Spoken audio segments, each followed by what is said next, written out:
Bom, agora a gente vai dar continuidade ao nosso segundo bloco. Super interessante. Esse programa, vocês estão vendo, tem uma sequência de das aulas que está falando. Esse microfone não é o microfone da Alcione, porque esse microfone falha toda hora. Eu quero saber se vocês estão ouvindo que o fundo musical é Alcione, em homenagem à terra da rainha. Então, tá aí a Alcione de fundo musical para nos ajudar aqui. Bom, agora um tema importantíssimo, nós vamos falar sobre o fluxo de dispensação dos medicamentos pelo componente especializado. Eu vou convidar o Dr. Maurício Fernandes, que eu tenho que achar o currículo dele aqui, que a Eliana tirou tudo do lugar. O Dr. Maurício Avelar Fernandes, ele é farmacêutico bioquímico da Universidade aqui do Maranhão, especialista em farmacologia clínica e prescrição farmacêutica, mestre em saúde do adulto e da criança, docente do Centro Universitário da Uninasal e da Faculdade aqui de São Luís e coordenador da Farmácia Estadual de Medicamentos Especializados, a FEME. Por favor, doutor Maurício, o palco é seu, esse tema é importantíssimo. A gente quer saber tudo dos medicamentos. Muito obrigado. Bom dia. Bom, já fui apresentado, né? Eu gostaria muito de agradecer ao convite para conversar com vocês, para passar um pouco sobre o fluxo, né, do nosso processo de dispensação de medicamentos aqui pela Farmácia Estadual de Medicamentos Especializados. Durante a nossa conversa, né, durante o ciclo de palestras, né, que a gente viu aqui pela manhã, a gente viu muitas coisas que se ligam com o componente especializado diretamente e muitas coisas importantes que a gente pode pensar em trabalhar em conjunto para melhorar o atendimento aos pacientes. Isso é muito importante, né? A gente tenta fazer sempre o melhor que a gente pode para trazer saúde para vocês. Então, falando um pouquinho sobre o nosso trabalho lá na farmácia, a gente tem, né, a portaria de consolidação, que é a que rege o componente especializado. Então, tudo que a gente faz dentro do componente especializado, ele vem dessa portaria de consolidação, e o texto dela está direcionado pela portaria 1554. Então, muitas coisas que tem na portaria de consolidação, ela vem através dessa portaria 1554 de 2013, que tiveram algumas atualizações. A de 2020, que foi a da pandemia, então, que aumentou o fluxo da LME, que antes a LME era de 3 meses, agora a LME é de 6 meses. A gente faz o atendimento para o paciente com um LME, vale para 6 meses consecutivos, isso é muito bom, né? Diminuiu os problemas de não ter retorno, principalmente no processo de pandemia, que diminuíram as consultas, a gente teve muito problema, né? Então isso foi um grande ganho para os pacientes, e a gente soma muito isso, né? Acredita muito nisso. E para falar um pouquinho sobre a questão de financiamento, o Dr. Marco Aurélio, né, quando começou, ele falou sobre o financiamento, de quem a gente deve olhar, né, quando falta um medicamento, alguma coisa assim. Então, a gente tem um pouquinho do fluxo.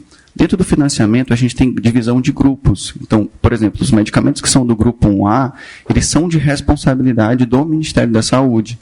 Então, quem compra a caixinha do medicamento, envia a caixinha do medicamento, né, como a professora falou, é o Ministério da Saúde.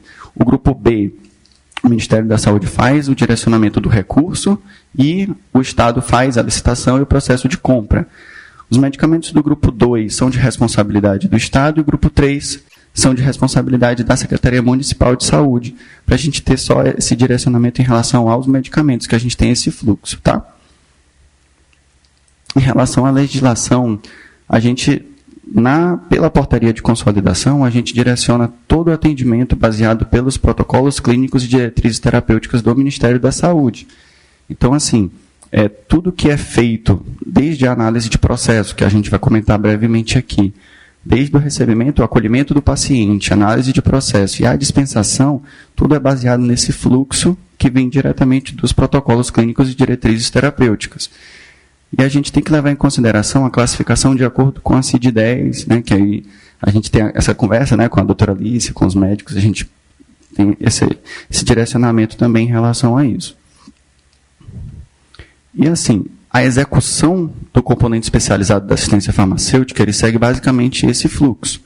Então, a gente tem o processo de solicitação de medicamentos, a avaliação, a autorização, dispensação e a renovação, que é feita trimestralmente ou semestralmente, dependendo da solicitação do prescritor. Dentro do processo de solicitação, a gente precisa ter a solicitação inicial do medicamento, então tem que ter o CID, tem que ter o nome do medicamento, tem que ter a quantidade, a gente tem que ter os exames que são exigidos pelo protocolo clínico e diretrizes terapêuticas, e cada um desses acompanhamentos é feito entre, primeiramente, o paciente e o médico, porque o médico faz a definição do diagnóstico, né? Após esse processo, ele passa por uma sessão de análise dentro da unidade. Então, existe um processo de análise, que é feito também baseado pelo protocolo, e essa análise, ela compila os exames e a gente faz uma alimentação desses resultados dos exames, do laudo médico, para um sistema nacional. A gente trabalha atualmente aqui no estado do Maranhão, a gente trabalha com o sistema Horus especializado. E aí o Horus especializado, ele faz um informativo direto, o link direto com o Ministério da Saúde. Tem alguns estados que eles têm um sistema próprio, né? Eu brinco assim, né, com o doutor Sandro também aqui no estado, que o nosso sonho aqui no Maranhão era ter um sistema próprio. Porque é um sistema que facilitaria o atendimento ao paciente e depois ele faria esse link para o Ministério da Saúde, com a gente fazendo o processo, né, voltado para o estado do Maranhão. Mas infelizmente a gente ainda não conseguiu. A gente está tentando bolar alguma maneira de fazer isso, mas ainda não conseguiu, tá? No processo de avaliação, é avaliada a quantidade máxima, baseado no protocolo, a dose de ataque, caso seja necessário, principalmente os medicamentos imunobiológicos, e o tempo de tratamento, e caso seja necessário alguma otimização de tratamento, o protocolo ele também define o prazo e tudo isso. Então, tudo isso é avaliado baseado dentro dos protocolos clínicos. A autorização do procedimento pelo componente especializado é feita após o processo de análise. Então, para a gente pegar esse fluxo, ele funciona assim. Após a análise, esse processo ele é enviado para um outro setor, e esse setor é que ele vai fazer direcionar para a programação. E aí, dentro dessa programação, a gente pode pensar na dispensação com um prazo determinado, dependendo do medicamento. Por isso que tem alguns medicamentos que demoram um pouquinho mais e outros não. Tá? Em relação ao processo de renovação, a gente sempre orienta para os pacientes, orienta para os médicos que o paciente ele entrou com um CID diagnóstico no seu processo, a gente orienta, olha, o processo de renovação com o mesmo CID, a gente consegue manter uma continuidade do tratamento. Caso tenha alguma mudança em um número do CID, por exemplo, o paciente ele precisa fazer um outro cadastro, porque ele precisa, por mais que ele tenha acesso ao protocolo, no sistema do Ministério da Saúde ele é muito engessado. Eu não tenho a possibilidade de trocar o CID do paciente. Infelizmente eu não tenho, por mais que seja um dígito do CID. Parece ser, mas fica dificultando o processo, mas não é. É porque a gente fica engessado pelo sistema, porque se pudesse a gente poderia, né, faria sem problema algum. E a gente sempre pede, olha, tenta manter o CID, o intervalo de dispensação. Então eu vou mostrar também mais para frente uma sugestão para a gente tentar sempre manter a melhoria na qualidade do atendimento, tá? Então na AFEME, se a gente pensar, por exemplo, numa solicitação inicial, o paciente vai receber o medicamento pela primeira vez, nunca deu entrada, não é uma renovação, não é um recadastro, não mudou de estado. É a primeira vez que ele teve o diagnóstico, vai solicitar o medicamento pela farmácia. Como é que funciona lá? Primeiramente, o paciente vai fazer uma solicitação presencial, ele vai chegar na farmácia com a presença do responsável e vai ser solicitados alguns documentos. Esses documentos que vão ser solicitados vão ser comprovante de residência, identidade, né? A gente tem uma listinha que a gente repassa. Tem que ter a obrigatoriedade do Cartão Nacional de Saúde e, atualmente, o documento oficial que vai ser utilizado, porque o sistema vai migrar, né, em 180 dias, é o CPF ao invés do RG.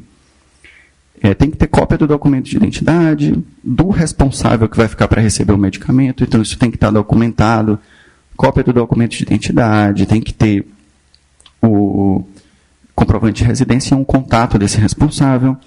O LME, que é o laudo de solicitação, adequadamente preenchido, com todos os campos que são obrigatórios, peso, altura do paciente, CID, anamnese, tem que estar toda devidamente preenchido.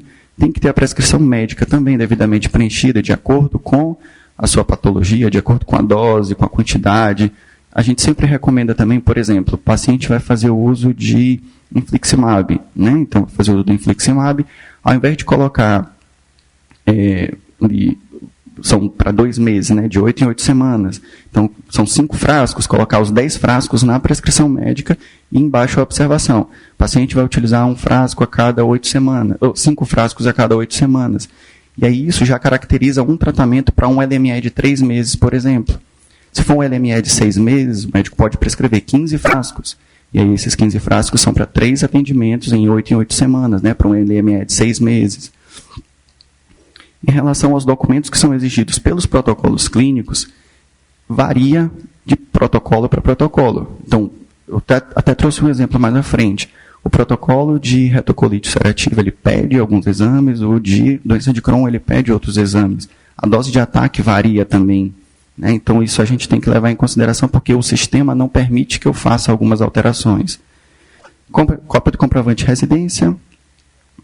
Deixa eu passar aqui. Dentro do processo de avaliação, foi como eu comentei com vocês. Eu preciso fazer uma avaliação baseada no protocolo e fazer a alimentação ao sistema. Então, muitas das vezes, quando a gente vai fazer esse atendimento, né, que chega um processo, foi montado um processo físico com toda a documentação, aí a gente envia esse processo para o setor de análise. No setor de análise, todas as informações que constam no processo físico vão passar para o sistema. E aí, se faltar alguma informação, a gente acaba tendo que devolver o processo para complementar essa informação, né? E isso, às vezes, causa um transtorno para o paciente, porque ele tem que ir na farmácia, deixar a documentação, volta para outro setor, aí teve a devolutiva, ele tem que voltar no médico com a devolutiva, depois ele tem que voltar à farmácia, e tudo isso leva tempo. E a gente sabe que o paciente ele tem necessidade de acelerar o seu processo, porque ele precisa do tratamento. E assim, quanto mais tempo demora, acaba que mais tempo demora o medicamento a chegar por conta do fluxo de compra. A gente tem consciência disso. Mas, infelizmente, a gente fica meio amarrado com relação a essa parte burocrática que exige um pouco da gente. E a autorização, ela corresponde ao parecer administrativo que vai fazer justamente a autorização do atendimento.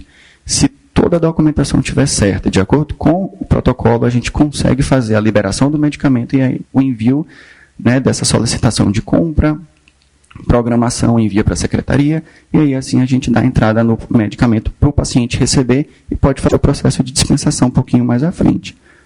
E a dispensação é justamente esse ato que a gente faz de fornecer o medicamento e orientar o paciente quanto ao LME, quanto ao processo de renovação lá na farmácia. A gente faz isso para todos os atendimentos. Tem alguns pacientes, né, que já recebem medicamentos com a gente lá. Então, a gente faz essa orientação, a gente diz de quanto em quanto tempo precisa renovar. Sempre que possível, a gente lembra 1 mês antes, olha, no próximo mês já é mês de renovação. Então, tragam a documentação, a gente precisa dela, ela é obrigatória para que a gente possa fazer o processo de renovação aqui. Tá? A gente teve uma mudança na legislação em 2020. Né? Antigamente, se o paciente passasse 3 meses consecutivos sem receber o medicamento, ele teria que fazer um recadastro. Então, levar vários exames de monitoramento, laudo médico, tudo isso. Em 2020, teve uma mudança por conta da pandemia. Então, eles esticaram um pouquinho esse prazo. Hoje, se o paciente ele passa 6 meses consecutivos sem receber o medicamento, aí ele é encaminhado para o recadastro, tá? Porque ele precisa entrar novamente na programação. A partir de 6 meses é como se o paciente tivesse tido uma desistência de tratamento. E aí ele precisa entrar novamente porque a gente precisa informar que o paciente está necessitando do medicamento. Tá? Algumas exceções são, acho que não se aplica aqui, mas toxina botulínica e rituximab são 9 meses. Porque o uso desses medicamentos é de 6 em 6 meses, tá? 3 a 6 meses. E uma coisa importante que a gente sempre lembra também, que os medicamentos que são termoláveis, por exemplo, infliximab, que o paciente faz numa clínica de infusão, fora do ambiente da farmácia, ele precisa ser transportado de uma maneira segura. Então, levar um isoporzinho com gelo, uma caixa térmica com gelox, é fundamental. Lá a gente passa por chato, né, com os pacientes, a gente diz, olha, só sai daqui se tiver no isopor com gelo. Não tem como, é segurança do seu tratamento. Né, justamente para evitar problemas, chegar lá na frente e dizer, olha, meu medicamento não fez efeito, e agora? Não, mas como é que foi transporte? Não, eu levei na mão, assim, não pode de jeito nenhum. A clínica até liga para a gente, brigando, como é que o paciente saiu daí sem o gelo no tratamento, né? Então, assim, a gente não pode descuidar dos pequenos cuidados, né? Então, a gente faz essa orientação lá. Para o processo de renovação da continuidade do tratamento, são obrigatórios esses documentos, que são o LME devidamente preenchido de preferência, a gente sempre orienta, né, mais uma vez para lembrar, o mesmo CID de cadastro é muito importante para a gente. O receituário médico, então receita e LME, a gente sempre solicita. E em algumas situações, o protocolo ele pede exames de monitoramento. Mas isso a gente deixa para avisar para o paciente, olha, a cada 6 meses, a cada ano, vocês tragam os exames de monitoramento. Normalmente são enzimas hepáticas, perfil lipídico, dependendo do protocolo, a gente pede para ele levar, para a gente anexar, para ter um respaldo quando vem as fiscalizações do Ministério da Saúde, porque eles vêm de vez em quando. Então a gente tem esse respaldo do acompanhamento que está sendo feito com vocês também, tá bom? Então o LME, ele é o documento oficial de solicitação para o componente especializado. Às vezes a gente está conversando com os pacientes, eles dizem assim, olha, mas eu já tenho uma receita médica, o médico está me dizendo que eu tenho que utilizar um medicamento, então por que eu preciso ainda trazer um LME?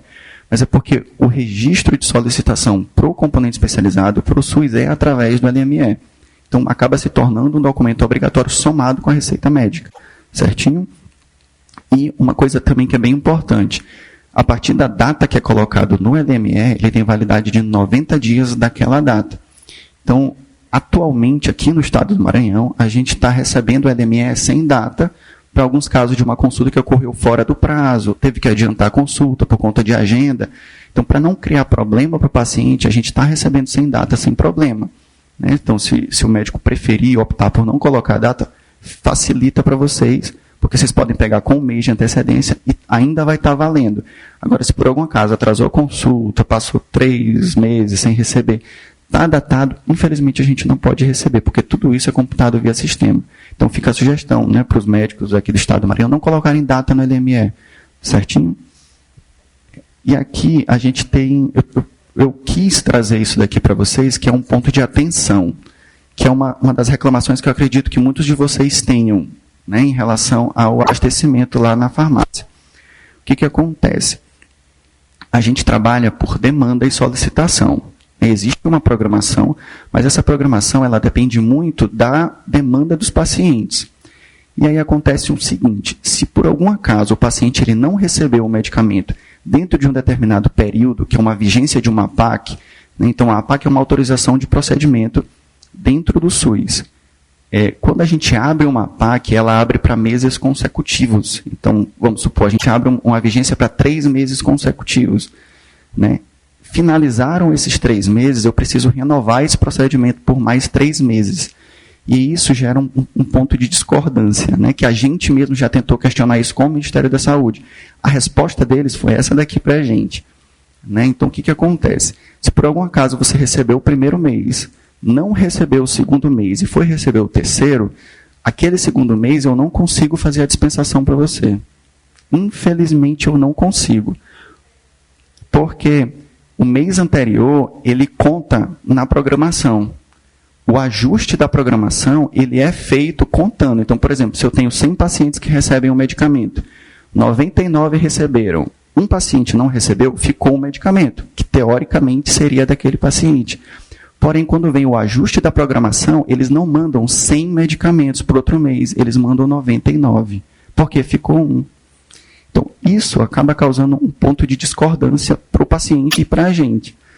E aí, quando a gente fez o questionamento para o Ministério da Saúde, eles responderam com isso aqui. Ó. Eles responderam com isso aqui, que o ajuste é feito posteriormente. Então, isso acaba dificultando, eu não tenho como entregar retroativo. E isso, infelizmente, acontece também com as faltas de medicamento. Quando falta, o processo de aquisição ele não é feito com retroativo, ele é feito daquele ponto para frente.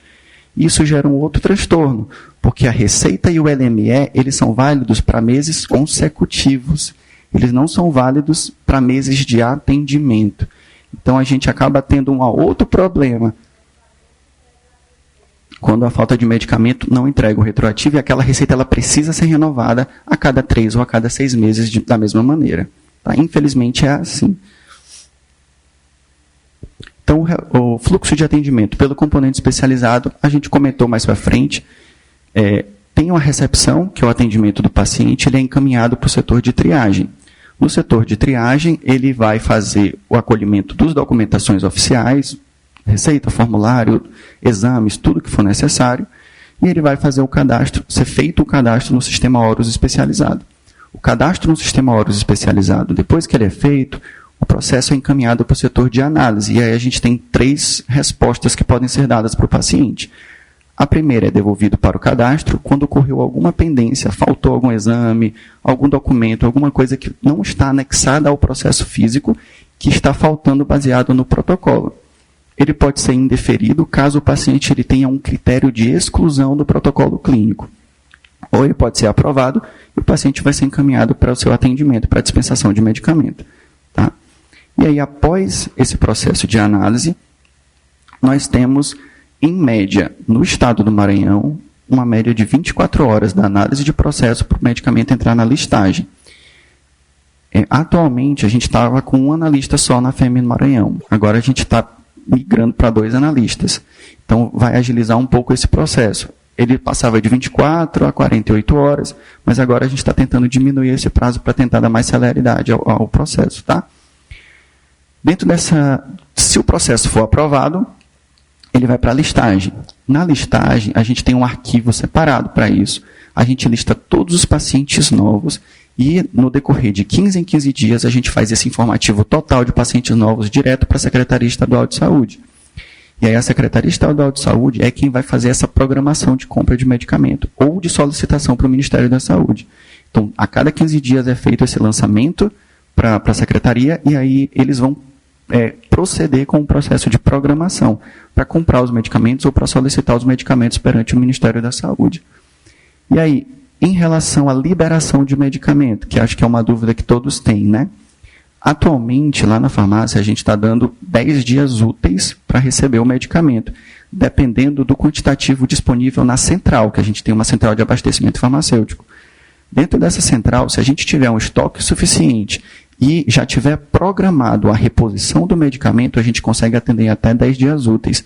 Alguns casos a gente atende até menos.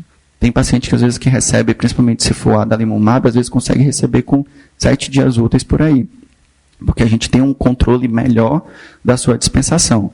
Tá? Agora, em relação a outros medicamentos que vêm do Ministério da Saúde, a gente tem os medicamentos mais novos que estão chegando, esses demoram mais.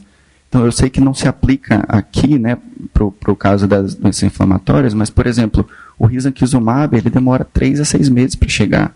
A gente está com um problema gigantesco com esse medicamento para a primeira vez que o paciente vai receber. Mas isso está demorando porque os pacientes eles estão migrando para esse tratamento.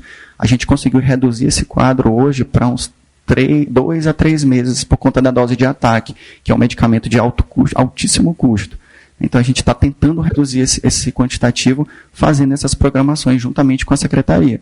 Então, a gente manda a programação para a secretaria e a secretaria auxilia a gente no processo. E aqui eu trouxe só para a gente ter um comparativo, por exemplo, de como é que o sistema apresenta para a gente a solicitação para retocolite ulcerativa e para a doença de Crohn. Então, percebam que ele traz para a gente aqui, ó, ele pede a cópia do laudo, né, alguns exames de diagnóstico que o médico já faz com vocês. Então, isso precisa ser anexado ao processo. A cópia do exame, não é o exame obrigatório. A gente não precisa do exame de imagem. É o laudo porque a gente precisa constar para o Ministério da Saúde que o paciente tem aquele diagnóstico fechado pelo prescritor. E algumas coisas que eu gostaria só de pontuar, que é uma dúvida também que acontece muito com os pacientes, é em relação a dose de ataque. Porque, por exemplo, para a doença de Crohn, a gente consegue... Desculpa, dose de ataque não. Em relação à otimização. Para a doença de Crohn, o protocolo ele permite fazer uma prescrição mensal, dependendo do tempo que foi passado, por exemplo. Né, após o tempo de 22 semanas de tratamento, a gente consegue fazer uma otimização para o paciente semanalmente. O que não acontece, por exemplo, para a retocolite ulcerativa. Porque no protocolo de retocolite, ele diz que a dose pode ser ajustada para 10 mg por quilo, mas ele não fala em redução de tempo.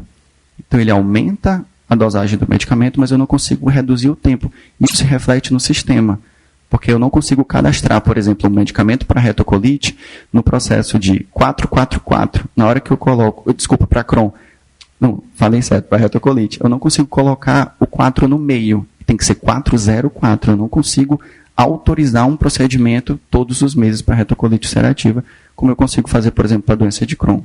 Né? Então, essas são coisas que a gente fica realmente amarrado. E a sugestão que foi dada, acho que foi a doutora Júlia, se eu não me engano o nome dela, sobre alterar o protocolo, isso é muito importante. Levantar os dados para que a gente possa fazer essa melhoria no protocolo para melhorar o atendimento ao paciente. Eu agradeço pelo convite, muito obrigado.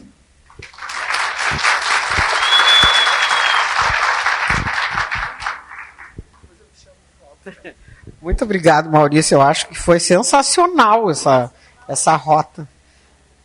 Tem foto e presente, Maurício.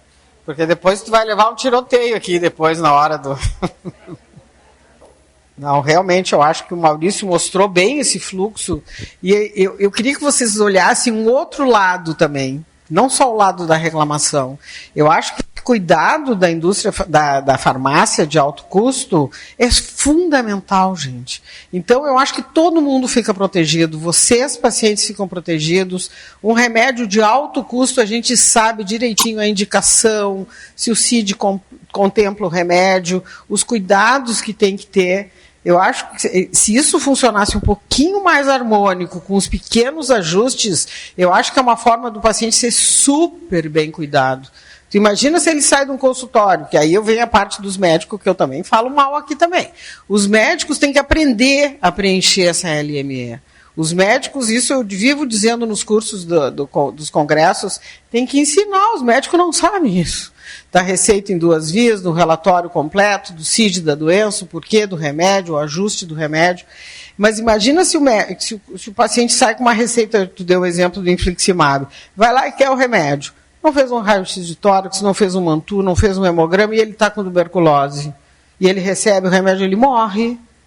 Então, esse cuidado da farmácia é fundamental, nos ajuda muitíssimo. Parece ruim, mas eu acho que é mais uma maneira de cuidar e cuidar certo.